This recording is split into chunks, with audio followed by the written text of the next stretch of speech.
in Latin America, it's pretty common that when you mention Joseph Smith or the Book of Mormon, that's really almost immediately linked to um, the devil or a scam. No, in fact, um, in this past year, Look at something look at like that. look at him. Look at Emma's face.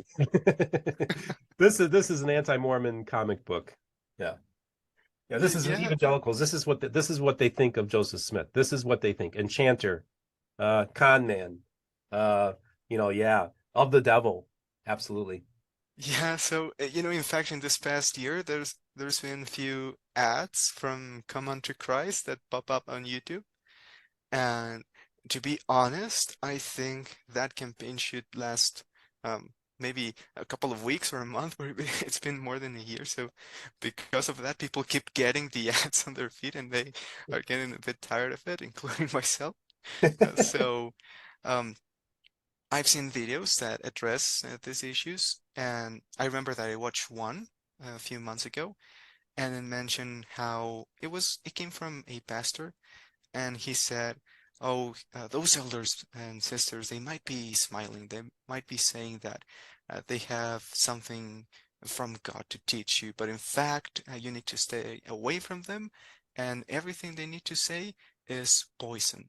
Mhm. And so uh, that's sort of the understanding of the gospel. It's pretty much linked to a different gospel, as mentioned in the Bible. So when you mentioned Joseph and the Book of Mormon, uh, I see you don't have an antagonistic view of those topics. So, what are your views on Joseph and the Book of Mormon? It's fascinating. I take a much different approach to Joseph uh, and the Book of Mormon than most people do.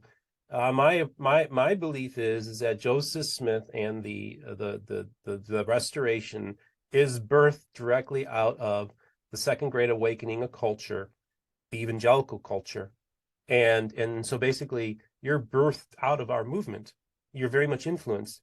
Joseph Smith as a young man was a Methodist exhorter, and what is a Methodist exhorter? Where the pastor gives a sermon, and then the exhorter comes up and kind of riffs on the sermon that was given, and that might do like maybe an altar call to ask people to come and become born again Christians. So he was actively involved in the evangelical church. A lot of people don't realize that. The other thing is I do believe that what would later be called the first vision, I do believe was what we would call a born again experience. So I believe that Joseph Smith became a born again Christian at the age of 14. Okay. And so now we have a born again Christian young man who really is, I believe, sincere in his faith. Okay. And then we have this audacious thing happen. We have a claim that these ancient records are found of a lost civilization, and that it turns out that we have this civilization that was uh, very Christian, or at least was aware of Christian doctrine, was aware of Jesus, and makes the bold claim that Jesus came and visited them after his death, burial, and resurrection. And so now I engage the actual text of the Book of Mormon. So this is what evangelicals fail to understand, that the Book of Mormon is perhaps the most Christian book ever written on American soil, and that the Book of Mormon is a thoroughly Protestant, Pentecostal document, and that the doctrine that is taught in the Book of Mormon is very much in line with conventional evangelical Protestant Christianity. So the actual content of the Book of Mormon is, dare I say, biblical. And so because of that, I don't look at the Book of Mormon as anything that's satanic. It's not. I consider it to be a Christian book. And I do think that the doctrines that are taught in the Book of Mormon, for the most part, are very solid. And actually, in many ways, the Book of Mormon is actually more Trinitarian than the actual original manuscript, New Testament manuscript. So you can make an argument in favor of the Trinity within the pages of the Book of Mormon. And I also think that it teaches a conventional view of God. The Book of Mormon tells us that God is a spirit, right? The Book of Mormon tells us that Jesus and God are one. The Book of Mormon tells us that Jesus is God. Well, this is solid doctrine. But not only that, what became so fascinating is my good friend Dr. Christopher Thomas, who's a Pentecostal theologian, one of the most respected Pentecostal theologians in the world. Okay, and he wrote this book called "A Pentecostal Reads the Book of Mormon."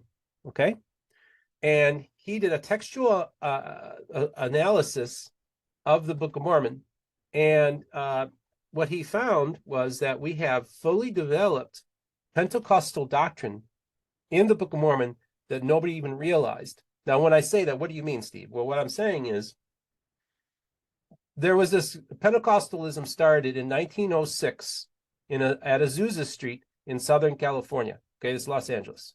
And guess what? It was white people, it was Mexicans, it was black people, and it was Armenians, people from Armenia. All got together, multiracial. And this great move of God happened in 1906. And now it's the fastest growing segment of Christianity. There's over 500 million people of the part of the Pentecostal charismatic movement in which I identify with. And by the middle of this century will be bigger than Islam. But when the Azusa Street happened in 1906, you had the Assemblies of God, Church of God, Church of the Foursquare, all these Pentecostal denominations sprung out of it. And they started developing Pentecostal doctrine.